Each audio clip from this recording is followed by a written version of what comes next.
Boston in a day? Can you really do it? We're putting the Old Town Trolley Tour to the test. This hop-on, hop-off experience covers 18 stops from the Freedom Trail to Faneuil Park. But is it worth the price? And should you book it through the cruise line? Let's find out.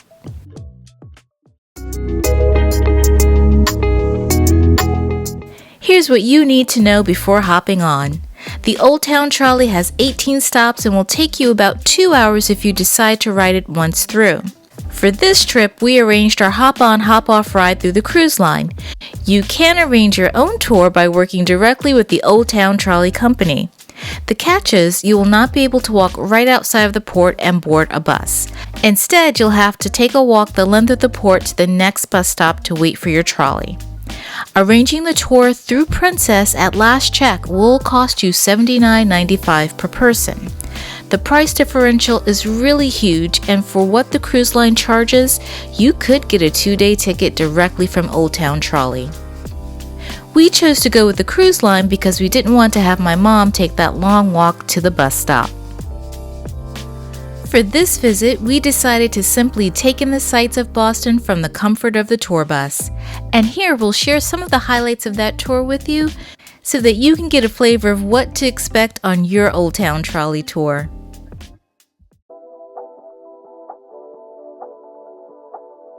Hop on, hop off is to your right, and that's the line that we are in. The rest of the folks are over there on the left, picking up their tour buses here in this area. And you come out over there, and I do believe behind this green wall over here are restrooms if you need them. And there are restrooms on the other side as well. Over to the left, over that way, the giant convention center opened 20 years ago, 2004. That was a linchpin in this area. There was basically 1,000 acres of not much of anything. This used to be a working harbor front. It ceased to be that. This was the only chunk of open land in England near the port. The cities and their plans go way back in this area, but nothing happened until that convention center went through. They started building out everything else out here. So pretty much everything you're seeing is just built or under construction. There's a few different things about these buildings that are different than most of Boston. They made of glass, not brick. Yes, we have a lot of brick in this town. And they're all kind of the same height here, because they cannot be any taller. Everything behind us is here's an old school seafood place, the Barking Crab, down below there. The owner of the Barking Crabs, and he named it for his mother-in-law. There's the back of the tea party ships over there. They built two. They haven't built the third one yet. That's South 14 on the Snowy, right to the left of us. Last mid-century, they built a highway in the sky, 40 feet in the air. It turned into a parking lot like that. So 40 years later, the massive Big Dig project's done. The whole highway is buried under the city, under the harbor now. When they finally finished that project, the most costly and complicated public works project in any city in America's history, they ripped that hulking highway down when it was down. When it was all down below. And in 2007, not too long ago, the Greenway opened up. It goes 1.5 miles from the gates of Chinatown up past the big Italian section, open in all that. They keep it all beautiful. 9 blocks. A little different something on every block. My God, this man goes to Boston now. This is the closest stop to Paul Revere's house. Looks in the history. You're on historic tours in the background.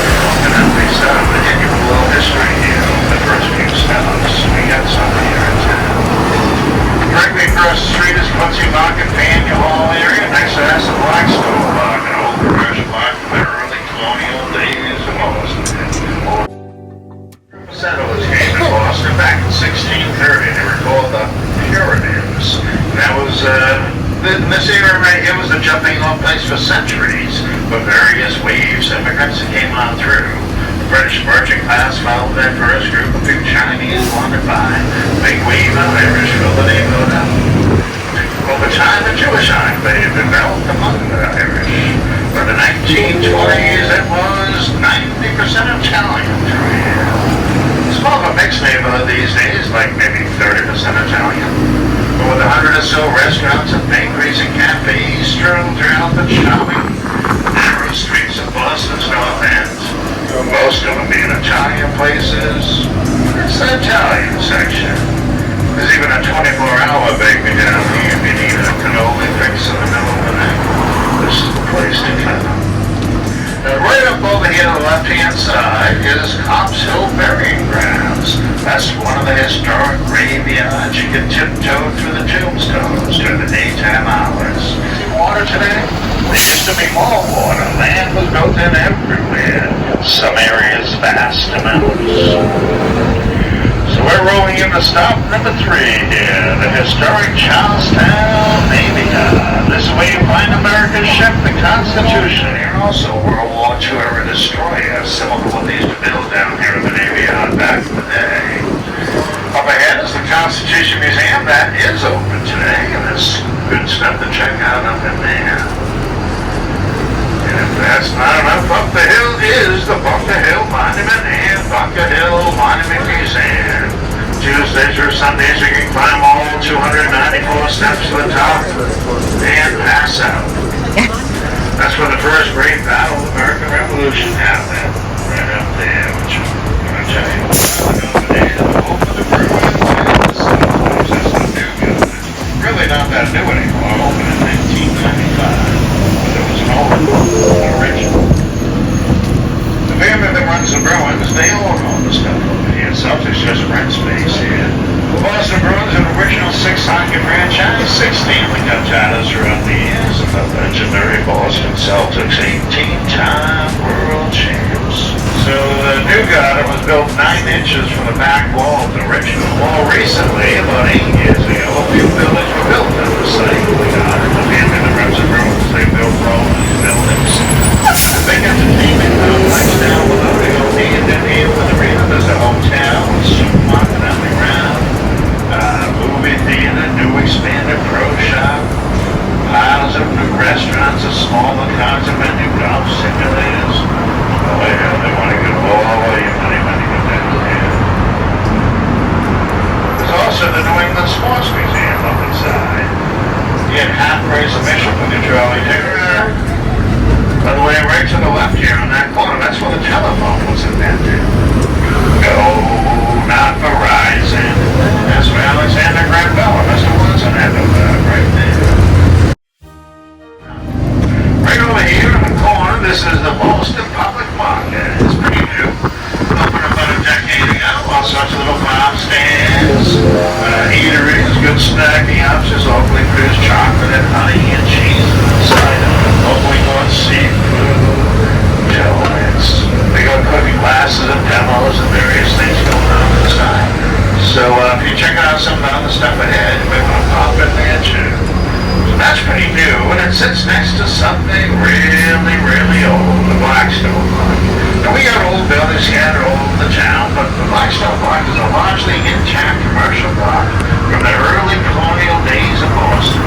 Right here in the corner is the oldest continuously run bar in America, the Bell in Hand, 1795. We got his name, Bell in Hand, the original proprietor, Jimmy Wilson, rang a bell, shouting out the news of the day for 50 years from these city streets before retiring and opening the place up. And then in 1742, this wealthy merchant, Peter Faneuil, built the very first indoor market in the city, in this brick building to the left across the street, Faneuil Hall Marketplace. A lot of people made Boston's first indoor market. But it really wasn't super popular because people just kind of waited for the farmers to roll in. That's how we used to do it. But the second floor, that was a big meeting space.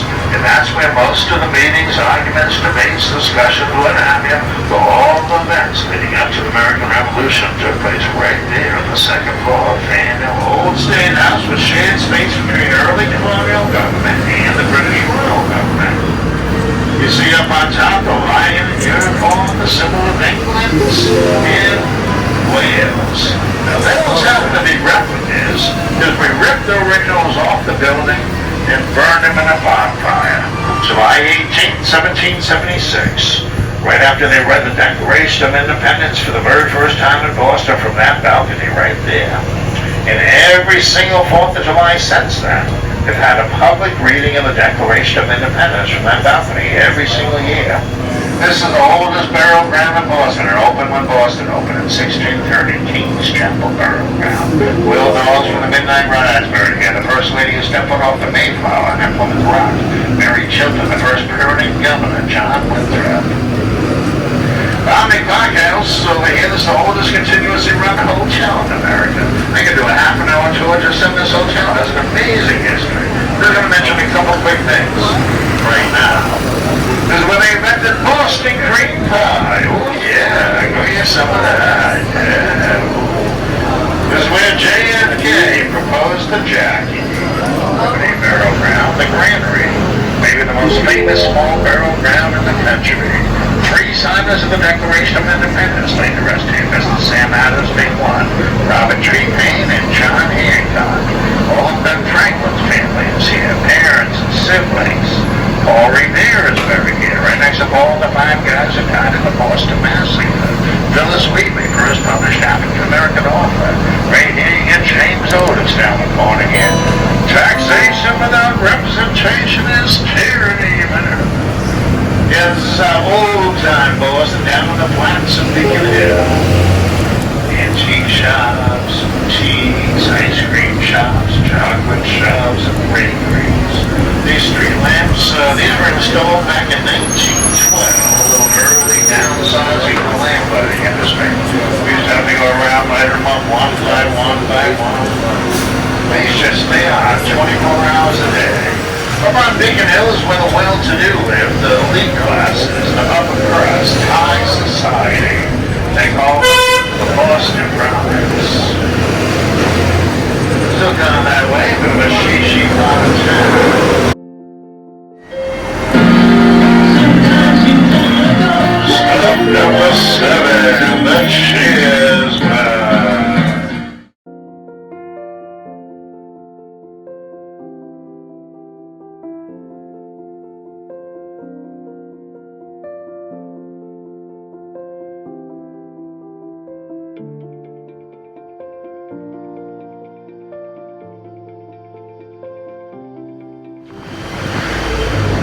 This is Newbury Street off to the left-hand side. The big shopping street, 300 shops, outdoor cafes, art galleries, hair salons, all sorts of one-of-a-kind boutiques. This is where all your fashionistas ride to. The street to see and be seen. So you got Newbury Street to the left.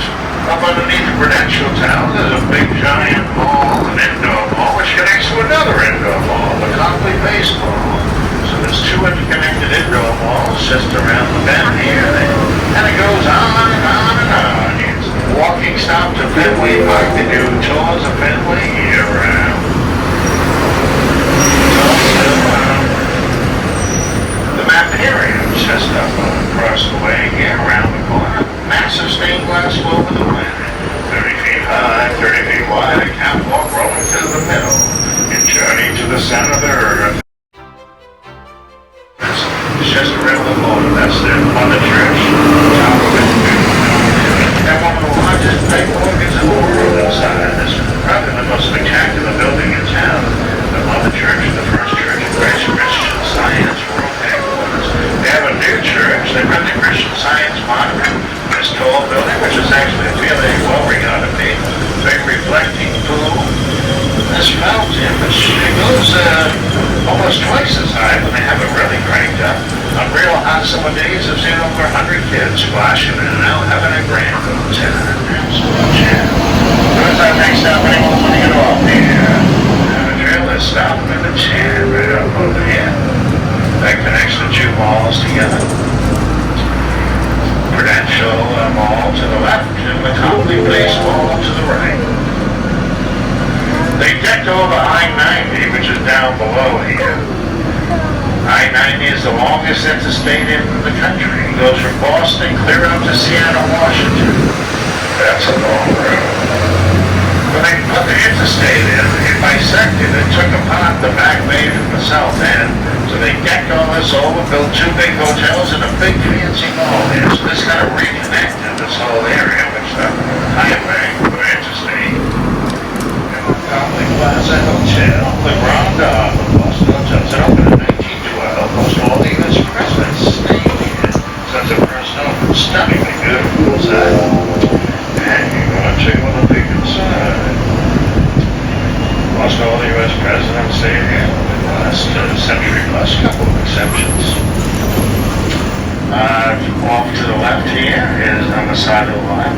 marks the finish line for the Boston Marathon. You guys can all jot down Boston Street, cross the finish line.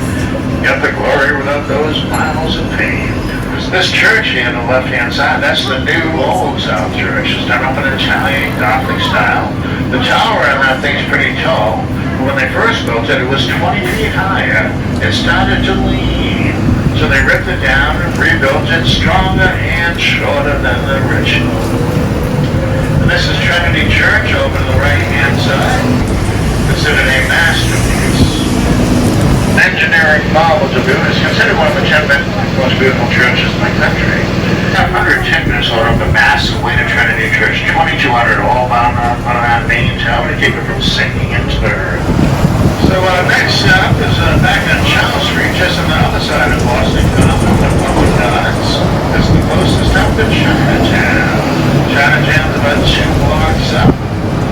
It's pretty substantial. It's kind of time to handle other cities for maybe 4th or 5th gorgeous. Some of the places stay open late night. Once everything else shuts down, they'll be waiting for you in Chinatown. So that's about 2 blocks up. And just 1 block over is the theater district. Up from this block, into the downtown blocks. And then fairly tight radius of about a dozen theaters. In 1837, this is America's first botanical garden. There's 50-odd varieties of trees from all over the world, hundreds of species of plants and flowers, some cool public art. And out in the lagoon is where the world-famous swan boats swim around all summer long. So, by 1634, it was getting a little crowded for Blackstone, so he got on this giant bull and headed south down to the drive. But before he left, he sold them this land here. They all chipped in 7 shillings each. This all became common land. Everyone owned it. Animals raised, militia trained. 13 years to complete. 54th Regiment showing the memorial right up over here. A masterpiece. The Golden Dome on top of the Massachusetts State House was originally just shingles, but it leaks up, so they covered it in copper sheeting that came out of Paul Revere's copper mill. Later they used 13 pounds of gold and created the Golden Dome of the Hill, the shining city of the hill. Off to the left-hand side is our old City Hall. This was City Hall between 1865 up to 1969. To both the French wedding cake building. The site itself is more famous for something else. This is where the first school in the world opened up, Boston High School. Well, Sam Adams stood up in front of that crowd and he said, "There's nothing more a meeting can do to save this country." That was a secret signal for a whole bunch of members of the Sons of Liberty to get up from out of that meeting hall and head on down to Griffin's Wharf for those 3 ships rang. When he found out, oh man, he was minced. Like really tough. Following said you better pay for it or else suffer the consequences. We refused. The king said, okay, the highest cast, triumph or perish. Shortly after the British Navy blockaded the harbor, they shut it down. There was no planes, trains, or automobiles, and everything went through the harbor. That put a big hurt on the town. Turned into a pivotal event in the series of events leading to revolution. They do a real nice job over here. The horse that Chief Body ships to museum. They built 2 replica ships. And they have some high-tech wizardry, which is in the like you board a ship, you'd rather see in the harbor, or if you have more money, we can rest. They have an excellent gift shop and a tea room, and also some serve beer and wine and refreshments. Oh, and the Convention Center is actually the largest building in New England.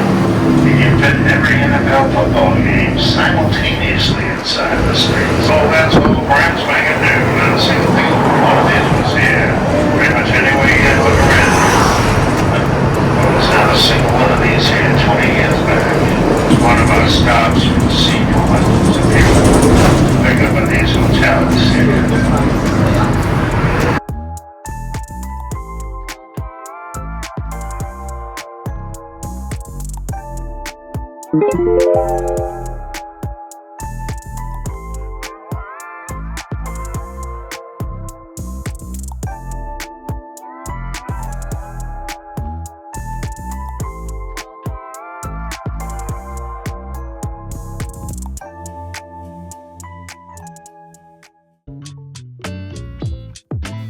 So, is the Old Town Trolley worth it?